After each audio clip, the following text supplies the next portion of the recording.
special edition of the India Development Debate. I'm Sandeep Gurumurthy. Delhi is choking, not as badly as it was last year, but that's hardly any consolation.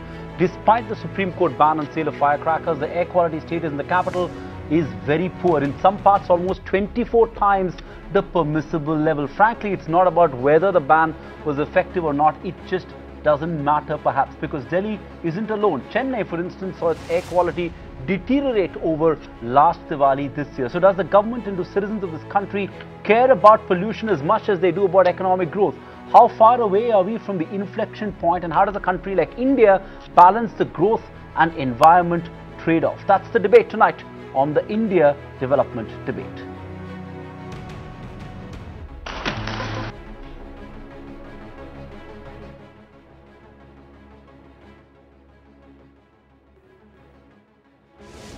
Okay, let's take it across to a panel then that's joining us on the show this evening. We've got a power-packed lineup of experts joining us this evening. Vivek Chattopadhyay, Center for Science and Environment. We've got Madhavan Narayanan, a senior editor and journalist. We've got Kanchan Gupta, commentator and columnist. Sunil Dahiya of the Greenpeace, and Pallavi Iyer, journalist and author of the book Choked: Everything You Were Afraid to Know About Air Pollution. Thank you so much, all of you, for joining us on the show this evening. Kanchan Gupta, I'm going to start off with you because you had vehemently opposed the Supreme Court ban on the sale of firecrackers. In hindsight, do you believe the ban was effective?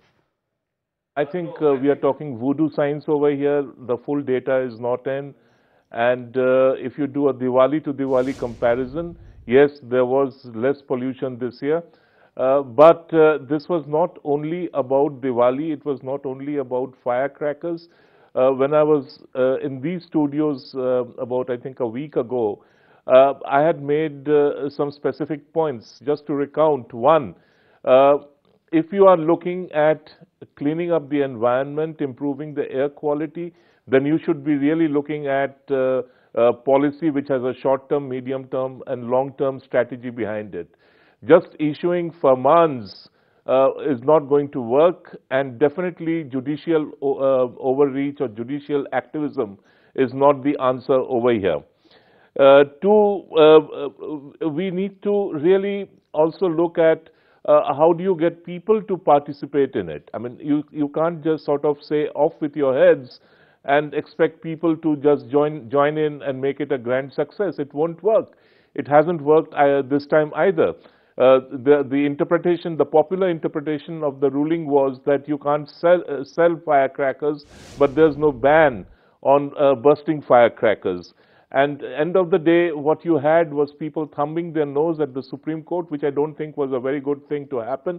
It reduces and it diminishes the majesty of the courts.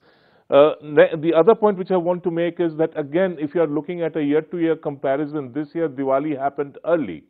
Last year it came late, and it coincided with stubble burning. And this is a point which I had made last time also, that the real pollution comes from stubble burning. And unless that is checked, unless Haryana, Punjab, Western UP stubble burning is checked and put an end to, it really is immaterial whether you ban the sale of firecrackers, whether you stop people from using firecrackers. And the last point which really I would like to make is that why is it that the courts must step in at the last minute?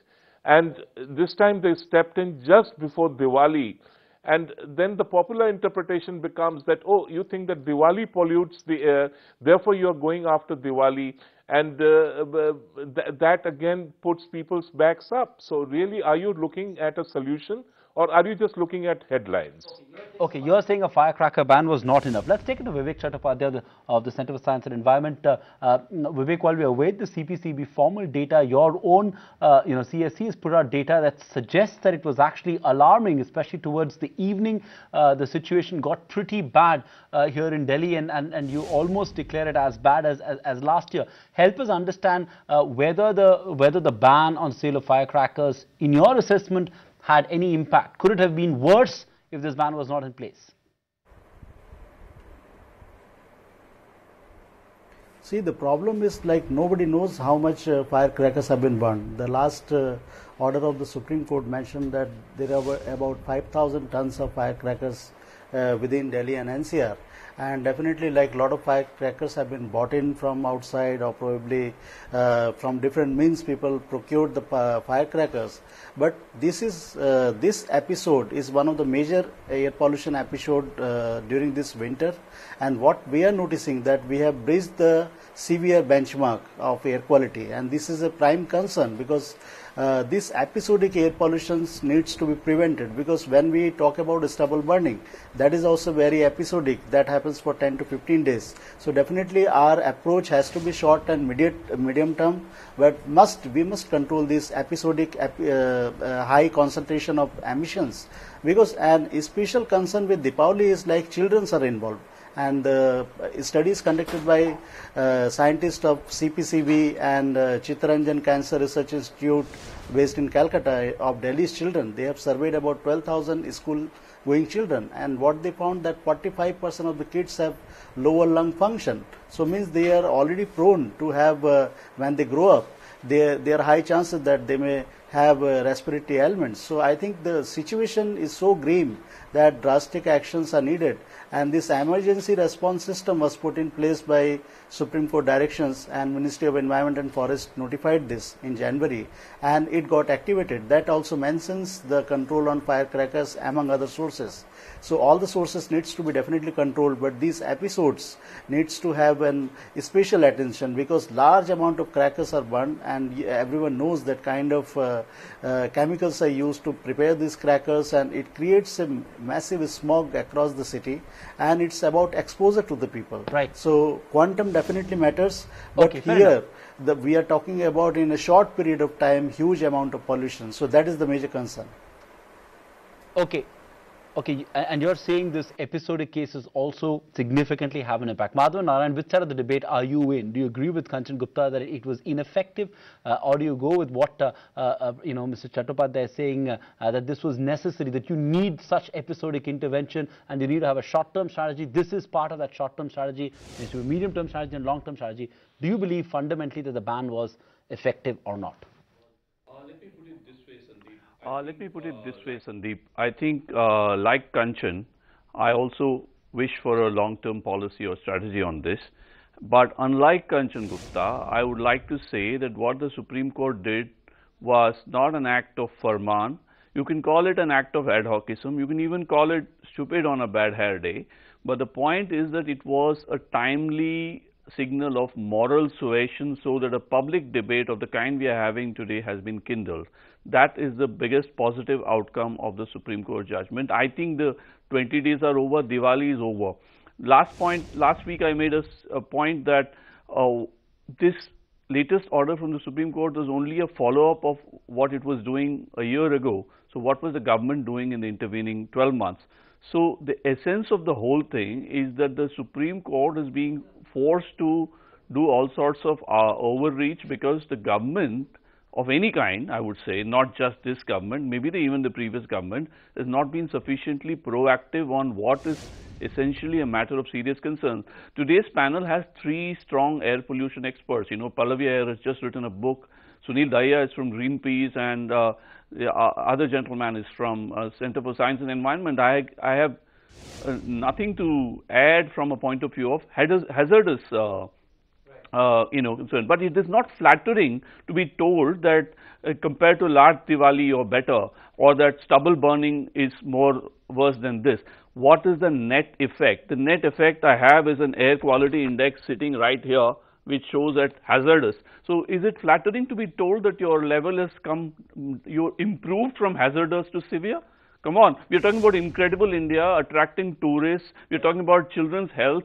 I have more economic numbers to share, but I think the essence of what I am trying to say is that we have had no thinking from the point of view of either preventive health care or economic management, because please understand, environment is part of economics. There are serious economics is both the cause and the consequence of environmental hazard. We don't even have environmental economists worth the name to speak of today in India. It's that bad. They are the pariahs of today's system, where everybody pays lip service to sustainability and then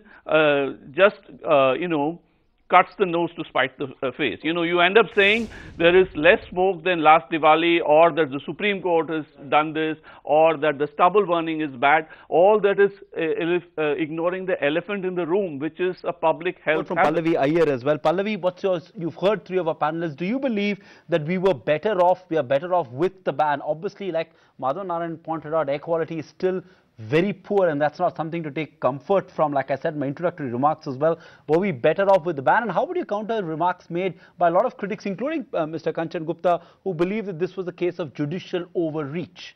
Pallavi. You know, I think that we're in a kind of emergency health situation. People sort of still tend to often dismiss the pollution as some kind of weather phenomenon. But in fact, you have a situation where 1.1 million premature deaths a year are linked to ambient air. In any country in the world, this would be a public health crisis which requires draconian measures. You know, like I said, firecrackers are a very small part of the problem, but it's certainly, I don't think it's overreach. I think a crisis requires strong solutions, and we've seen countries the world over actually battle with the same problems. China, of course, but before that, you know, all countries that have industrialized, from the United States to European countries, to Japan, which is where I'm currently based. And at the time in which air was being cleaned up, a variety of very difficult measures were put in place. Something like a ban on firecrackers is not particularly unusual. There's been a ban on firecrackers in cities in China off and on over the last 15 years or so. In Japan, you can only burst firecrackers in public. Only the government has the ability to do this. People can't burst firecrackers privately. So I don't think that this is something that is really an example of judicial overreach. I think it's something that was very necessary. Okay, you think it was necessary. Sunil Dahiya, let me come to you. You know, I think what everybody admits to is the fact that that firecrackers is not a significant cause of pollution. It's at best a limited point, like Pallavi Iyer has made as well. But again, most of our panelists, with the exception of Kanchan Gupta, obviously believe that this ban was necessary. What I want to understand from you is, how can we, you know, without getting into the emotional aspect of this debate, how can we ascertain the impact that this ban had? Obviously, like Kanchan Gupta pointed out, we don't have too much of data that indicates that what was the difference on account of this ban, because large part of the society violated the ban. A lot of people, got, in any case, there was no ban on usage or of firecrackers. There was only ban on sale of firecrackers. But is there any way that we can, we can ascertain in clear terms whether or not this ban had an impact in bringing down the level of air quality? As other panelists have mentioned it, the firecracker ban is something which was really necessarily required, and its implementation to the full scale was required. But as mentioned by CPCB as well as a few others, there are pollution levels are down as compared to last year. Definitely, in terms of saying this is X amount of reduction in pollution level, it will be too early to say that right now. But what I can tell you with surety is that air pollution is not an event which is caused by one or two sources, or it is a mixture of different sources. Firecracker ban as well as stubble burning ban will put on these episodic conditions down, and there will be less of these peaks to say in the air pollution levels. But if you really want to achieve breathable air quality, there needs to be something more which has to be done, and that needs to be actions on the regional front going beyond Delhi to 300 and 500 kilometer radius, and even mechanisms like GRAP, which is being enforced into Delhi, that also needs to be a bit more comprehensive in terms of having similar actions in larger geographies to achieve breathable air quality standards in Delhi. Okay, Kanchan Gupta, I don't want this debate to focus too much on the Supreme Court ban, because I think there's much that we need to talk about, the trade-off between growth and environment. But I do want to give you an opportunity to rebut all that everyone has spoken about, because clearly the rest of the panel believe that this ban was necessary. We could have been worse off had this ban not been in place. So quick rebuttal from you, and then we're going to move on with the debate. It's interesting that ours is a democracy, and yet we want to take care of our problems through bans, prohibitions, and proscriptions. It doesn't work like that. In a free world, it doesn't work like that. You can't get the Supreme Court to jump in whenever you wish to and say that, no, this is the right thing to do. Then what you are doing is you are effectively circumscribing the powers, the responsibilities, and the accountability of the executive and the legislature. So I would definitely once again repeat that no, this is not the realm of the Supreme Court. If at all it has to be done, it must be done by the executive in consultation with the legislature. I know it sounds old-fashioned to say this, but that's how a democracy functions. Two, I really don't know what are we discussing over here, because the same Supreme Court, the ban was in effect from last year. 2016, the ban came into effect on the sale of firecrackers in Delhi NCR. The same Supreme Court lifts the ban. You have traders who go and stock up on firecrackers, and then the Supreme Court again reimposes the ban. So what wisdom prevailed when the ban was lifted, and what wisdom prevailed when the ban was reimposed? Second, you are looking at a November 1 deadline. From November 1, the ban ends. The ban on sale of firecrackers ends. And you will have people selling firecrackers again. And from mid-November to end of December, correct me if I'm wrong, that's when the maximum number of shadis happen in North India.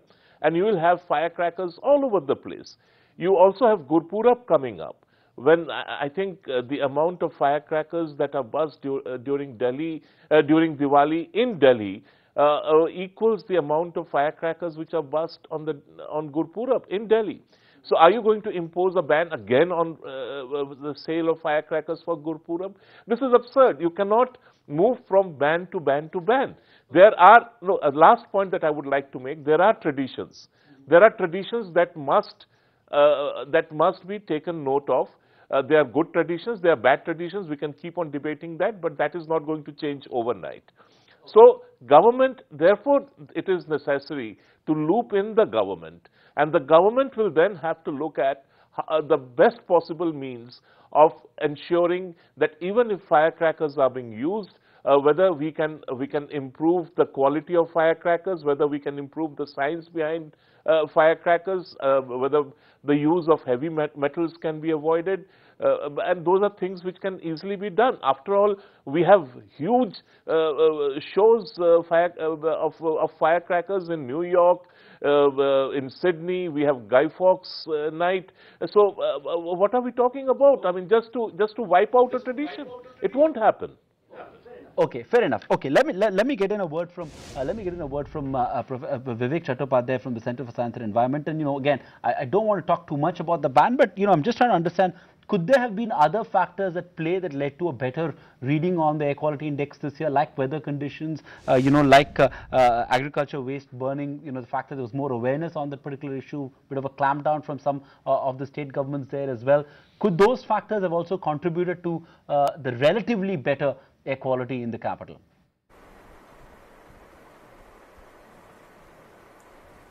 See, the context of the Deepavali happening, like it was last year, it happened at the end of the October when the air quality was already poor, very poor. In fact, I can say already reached to the severe level. And that point of time, Diwali happened, and everyone knows that what happened afterwards. There were a lot of actions being taken, and a lot of debates happened that whether Delhi has totally failed in its air quality measures, and the several directions were passed by the Supreme Court also, and the government also came into the picture. But what happens that during the episodic phases, government wakes up, and thereafter there is no programmatic solution that is taken forward. So I think this firecracker solution also emerged from one of the Supreme Court order, which was passed by Justice Lokur, which actually said that as a comprehensive solution, we need to have a graded reduction, and there has to be prohibitions on very hazardous chemicals being used and other aspects. Definitely the situation reached to such extent that Supreme Court again had to reinstate the ban. But the larger question that we are dealing with, that as a whole, whether it is judiciary, whether it is executive, everyone is grappling with the issue and people are not finding solutions. And as a whole, city will fail to meet air quality standards if we do not reduce emissions from all the sources. And among that, the long-term action has to happen, like the way Supreme Court came into picture in 1998, imposing CNG in the city. And everyone knows that if we didn't have the CNG, the city would have been much worse. And now the CNG program is expanding. So I think the air quality solutions can come from anyone, from the citizens, from government, from judiciary. But we have to see the largest question, that are we going to deal with the problem by avoiding taking harsh actions, because sometime we have to take harsh action and people have to understand, because it is about protecting their health. And all the like, what happens to the rights of the people who are asthmatic, what happens to the old people, we never talk about that. And all our economic analysis, everyone and economists also say that all this air pollution, I'm not talking about one episode, as a whole, Delhi, India's air quality is so worse that it is costing 3% of the GDP. That is one of the World Bank's study.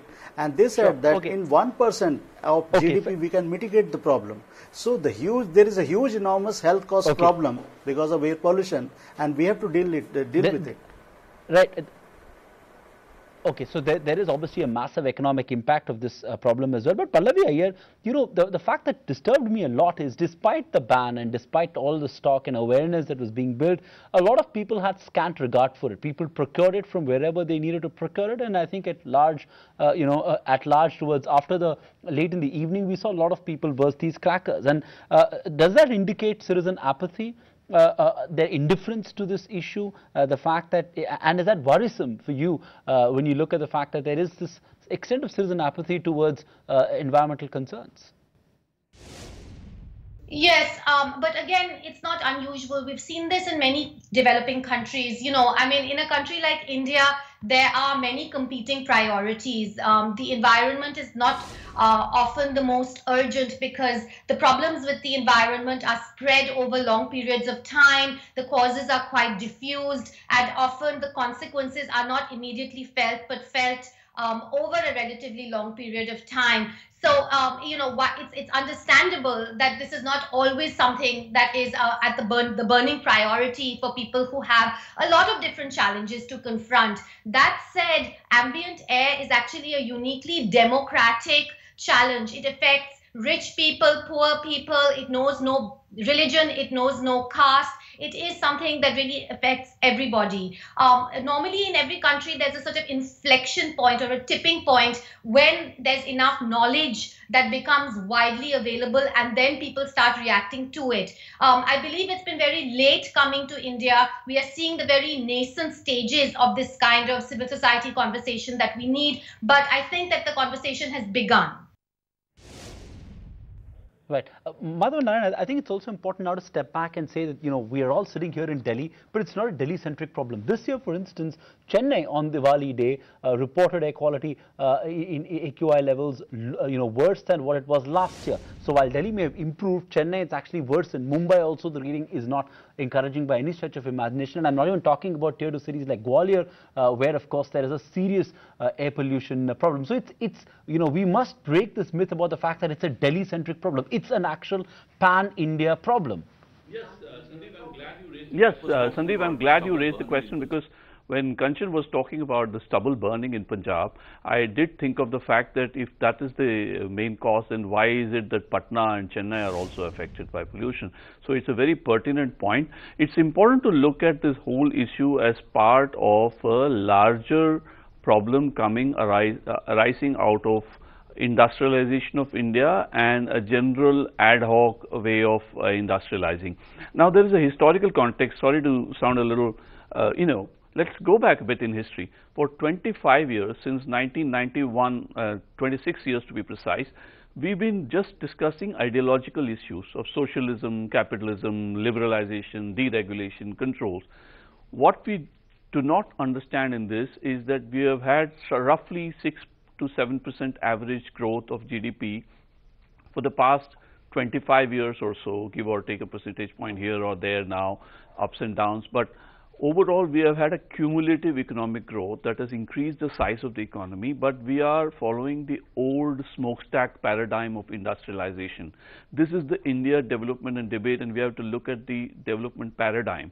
And most of the paradigmatic issues have been stuck in the 1950s, when it was fashionable to emulate European or American style Ford motor assembly line kind of industrialization. We have to rethink our idea of how we create jobs and how we create growth.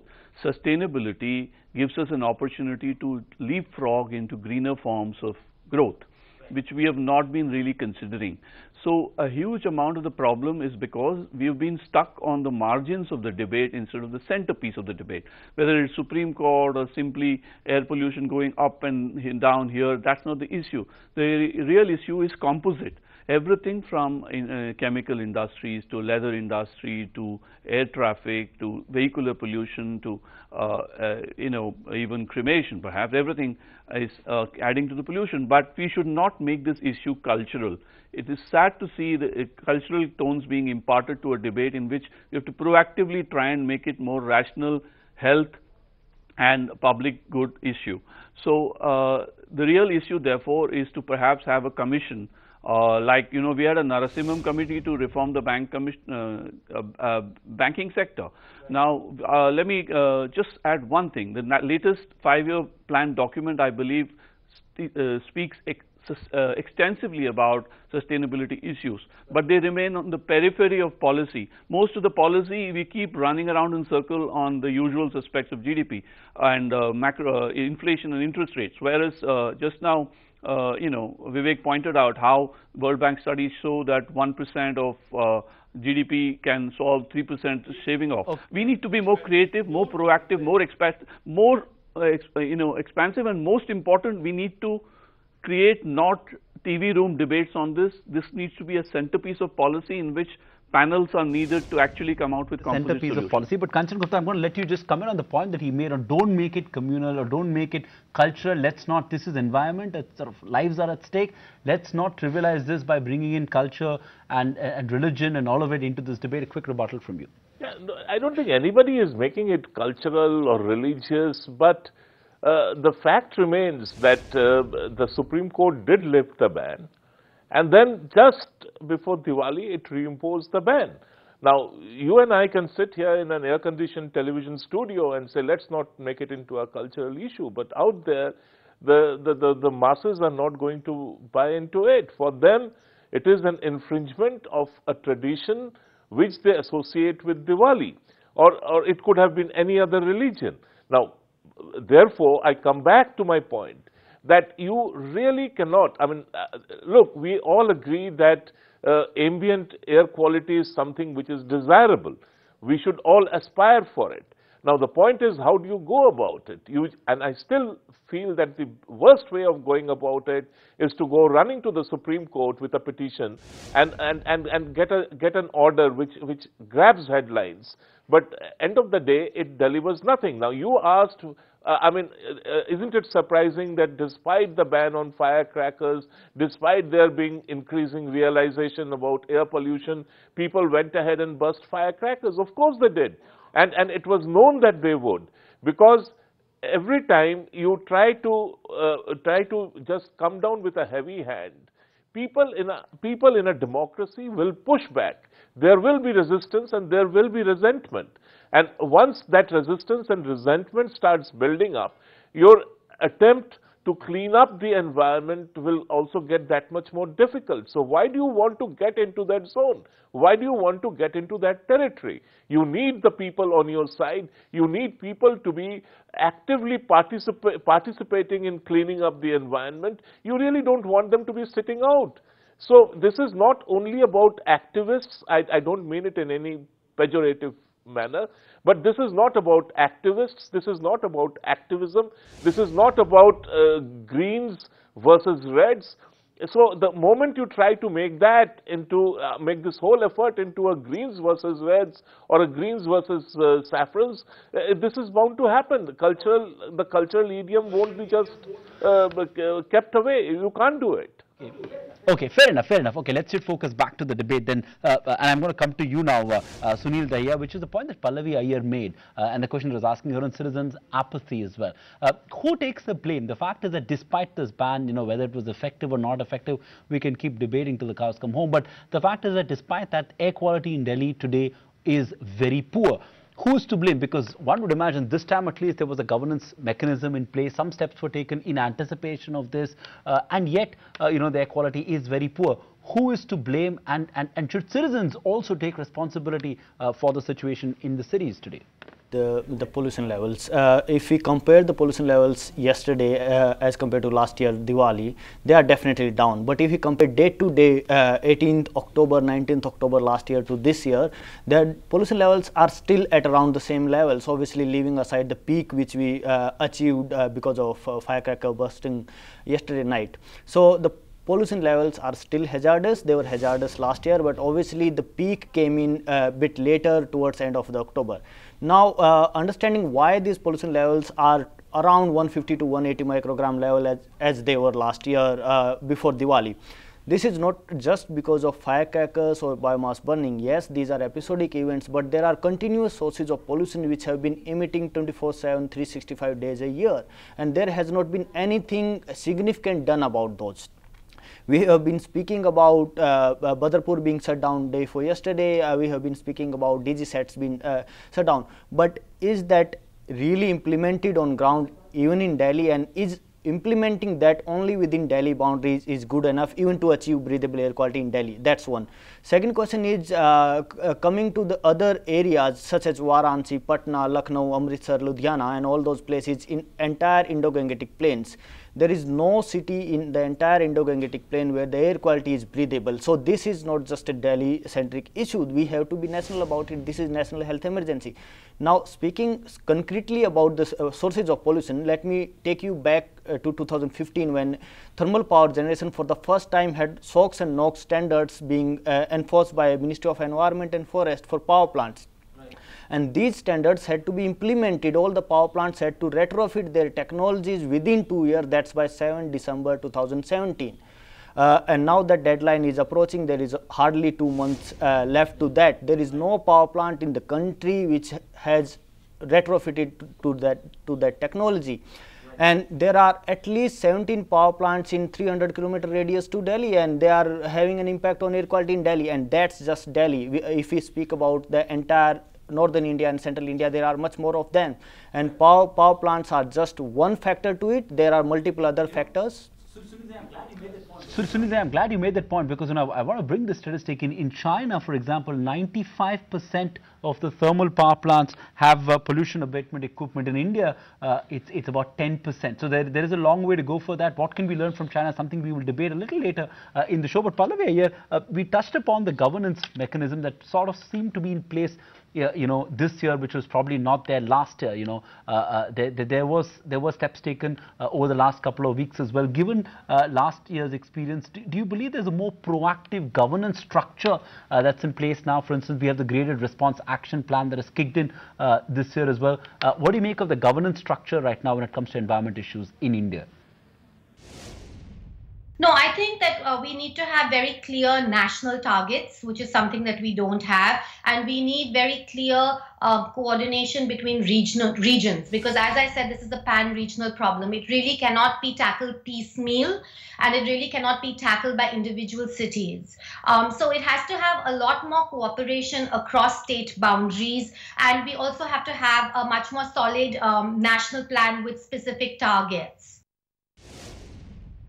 Vivek Chattopadhyay, come in on that, because let's talk about some of the steps that were taken by the authorities specific to Delhi. We saw the Badarpur plant being shut down, diesel generators being banned, of course the Supreme Court ban as well.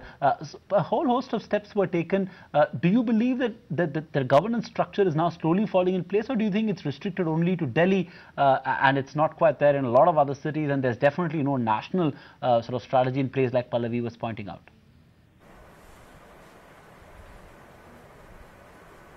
See, one of the major deficiency in our air quality management is that none of the cities prepare proper action plans to achieve the target, and none of the cities set target year also. Like it has been practiced in several elsewhere in other countries, that cities set target, government set target, and they devise plan to achieve that. And here we monitor the air quality and report the air quality data. And none of the cities are asked to prepare the such plans and verify such plans and prove that their actions will help to achieve the clean air target. So I think the first point that we have to make it mandatory for the cities to prepare such plans.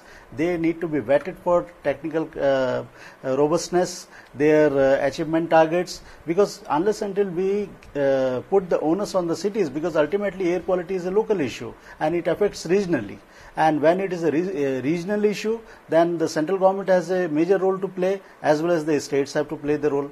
So I think entire governance structure has to function in that, and the powers and the responsibilities and accountabilities needs to be fixed. Although they are being said on the paper that certain departments are responsible for certain things, but for example, municipalities who are dealing with waste burning might not be understanding the implication of waste burning to the air quality. So I think there is a huge disconnect between different departments in dealing with the problem, and that compounds the problem in Indian context. So we have to solve this governance issue. We have to solve this lack of information, because why people do not cooperate, because we don't have such programs which tells the people the kind of implications of the pollutants have on the human health. So I think while we have said no to cracker for past many years, the message hasn't reached to the parents who are buying the crackers. So as a whole, the awareness program, the governance structure, and the mechanism to control air pollution needs to move out of this knee-jerk system, and governments have to take responsibility of the clean air and the air pollution in their cities, and they need to ensure with a target that they are doing all these things and with a transparent manner to achieve the target. So I think that will give a solution and confidence among people, and they would like to cooperate in the process. So that is a long-term thing that government has to build, but they need to begin with giving that confidence, because unless until the people will approach the courts, people don't have any other option. People will approach the courts to get the justice. Okay. Okay, let me get in Madhavan Narayanan there on the governance structure. You've heard two of our panelists there, Madhavan, on the fact that there is probably no governance structure, and that policy, or we still are very reactive and not proactive when it comes to steps that are taken in curbing air pollution. So while there were a few steps taken, whether it was the Badarpur shutdown, diesel generators being banned, hundreds of brick kilns being ordered to stop production. So steps were taken by the Supreme Court appointed Environment Authority, but it was reactive and not proactive. Absolutely. Absolutely. Let me draw your attention to the fact that we have not mentioned the Girnar fire in Mumbai or the Ghazipur waste dump fire in Delhi, which caused health hazards. So these have been clear and present dangers with or without Diwali crackers. Okay, so this is a continuing issue that needs policy intervention. Let me also add that when you're talking about governance structure, we've been discussing too much about what the Supreme Court should not be doing without discussing enough about what the government should be doing. I would love to see the Environment Minister come proactively and make long speeches. We've been hearing Man Ki Baats from the Prime Minister every week. How about some from the Environment Minister? Similarly, how about the Niti Aayog, which is supposed to be the grand policy, vision arm of the government, talking more about this issue and raising public awareness. So it is a democracy, but in a democracy, it is part of the leadership to educate the people. We do see ads from the Central Pollution Control Board. That is one aspect of the issue. But let me also say that all the measures that you mentioned were essentially administrative in character. Change this technology, retrofit that, this, that. All that has its own place. But how about getting fiscal on this whole issue? There is a fiscal policy. People can talk of green tax. People can talk of congestion tax. People can talk of incentives for waste management industries. If you're talking about, let's say, shared service like Uber or Ola that replaces cars on the route, or if public transport takes the place of vehicular pollution, these are kind of issues that we need to be discussing more, and not only discussing more, put our money and policies where our mouths are. And that includes, what you call carrots and sticks for positive environmentally sustainable behavior. You've given me a very, once again, I'm coming to you, I'm going to take a short break, coming back to you, Kanchan Gupta, but I think when we come back after this short break, we're going to talk about the point that Madhav Narayanan made on the fact that environment you can't do lip service to this issue. It needs to be the core of policy making, what needs to be done to get there, and what are the lessons that we can learn from China. Pallavi has written a book on that. What is it that we can learn from China? What is it that China did so that it became a poster boy, from being a poster boy of bad air to being one of the smartest nations when it comes to fighting air pollution. We'll talk about all of that and more in just a few minutes from now. Keep it with ET Now.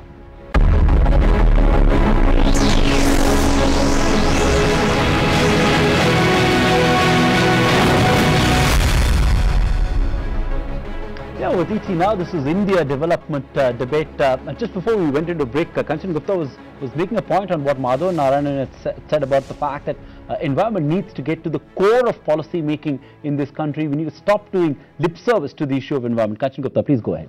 Yeah, it's that, and it is just more than one ministry's task to get involved with environment management and ensuring that we have some sort of a better air, water and land quality. You see, all this while we kept on talking about smoke in the air and what causes that pollution.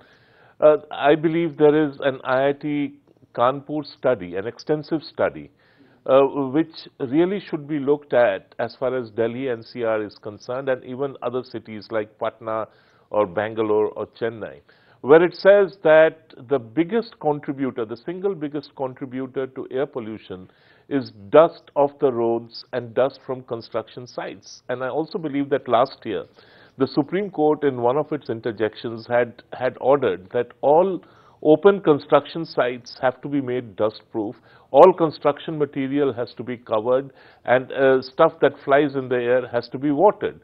It was diligently implemented for the first couple of months, and after that nobody knows what happened. If you drive down Delhi today, I mean almost all of Delhi in any case looks bombed out.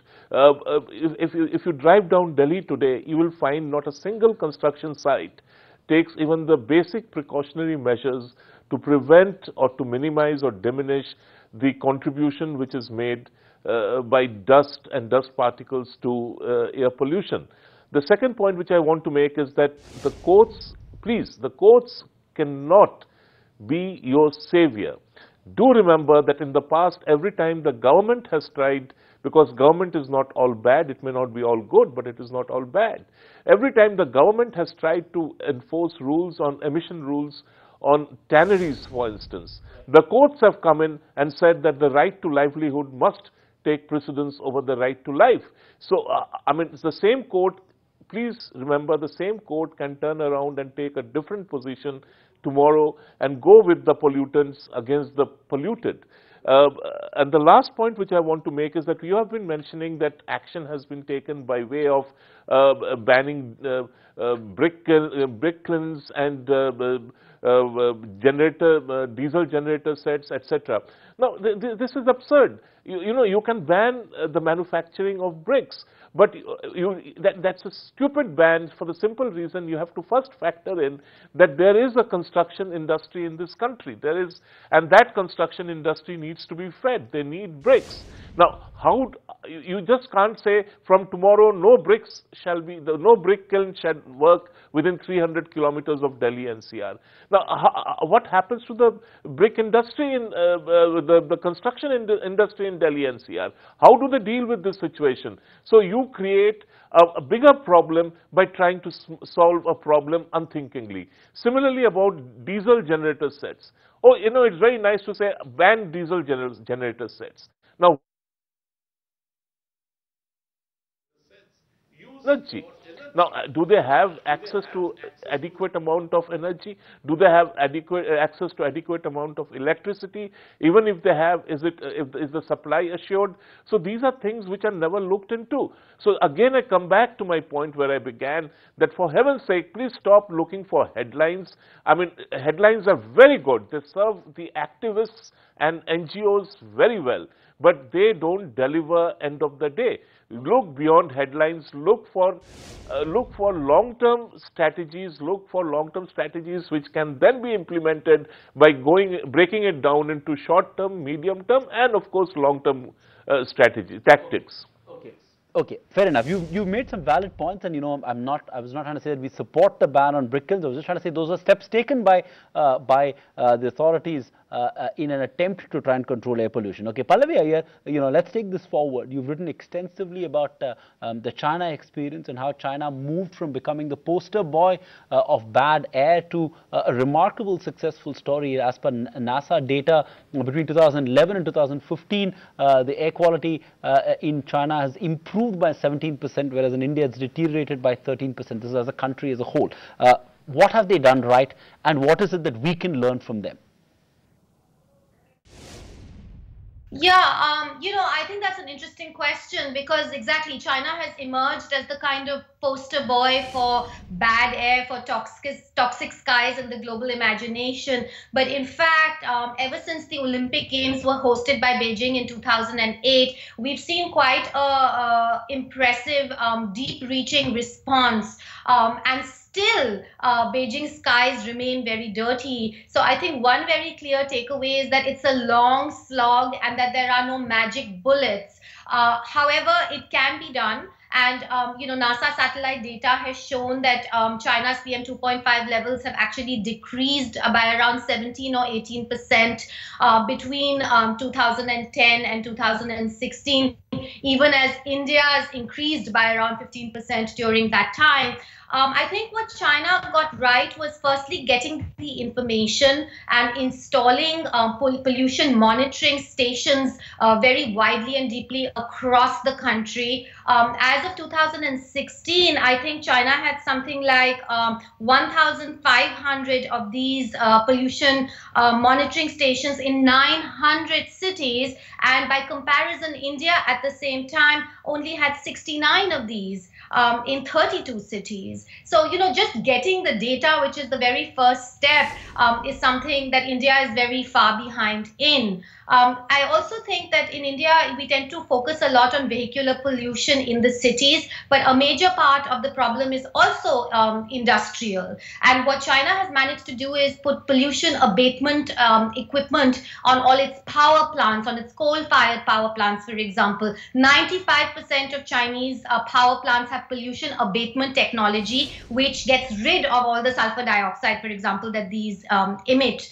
India, by comparison, only has pollution abatement technology on around 10% of its power plants. China is also aggressively shifting away from coal, and even though coal remains a very important part of its energy mix, it is moving aggressively towards renewable energy, which is again a very important step. And I think it's also realized that you need bureaucratic incentives. And for example, it's begun to link the promotions of local officials to their meeting certain environmental goals.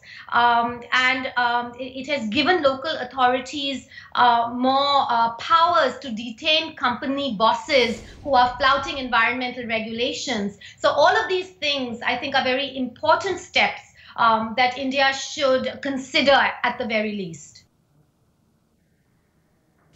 Madhav Narayanan, easier said than done, because India has diverse interests. China is not a democracy. We are. Is it easier said than done for us to emulate some of these measures that Pallavi spoke about that led to the success of pollution control in China to some extent? Very clearly, we need to go there. We already have some of the, measures implemented in automobile pollution. For instance, we seem to be following a reasonably rational path on automobile pollution. We haven't been taking a similar line on other industries, chemicals, tanneries, or whatever. It's time to crack the whip on some of those issues. Let me also point out there are huge economic prices. There is a Lancet study last week which shows that pollution worldwide costs $4.6 trillion and kills 9 million people. And this is a Lancet study, not some, for God's sake, let's not, make this as part of some foreign policy debate. This is serious, objective data, and very interestingly, it shows, for instance, that about 20% of deaths in China are attributable to pollution, but in India and Bangladesh, it is about a quarter, which means it's more.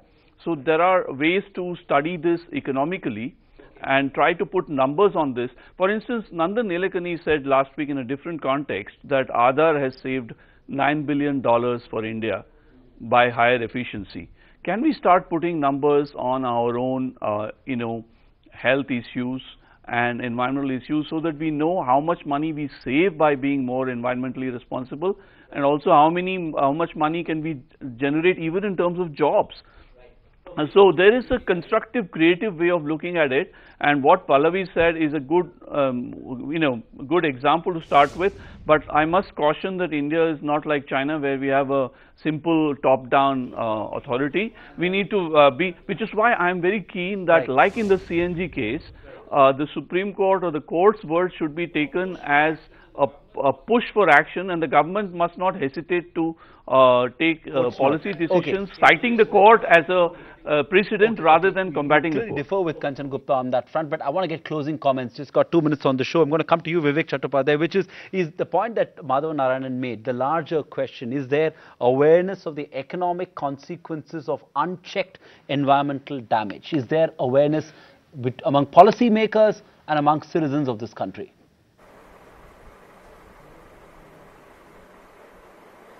So that is the major lacuna. Whenever I will give you the example of when the BS4 emission standards were to be talked about. The government set a deadline of 2024, and we always said that why we are taking a graded approach when we have the technology and learning from global players, that the technology can be leapfrogged. So after BS4, we argued that let's move to BS6 directly. And BS6 deadline needs to be shifted from 2024 to 2020. The same argument came into play that it is going to cost enormous amount of money to auto industry and the oil refineries. But when it was countered with the health benefit information, definitely all the costs look small, because this is going to give you a cumulative benefit.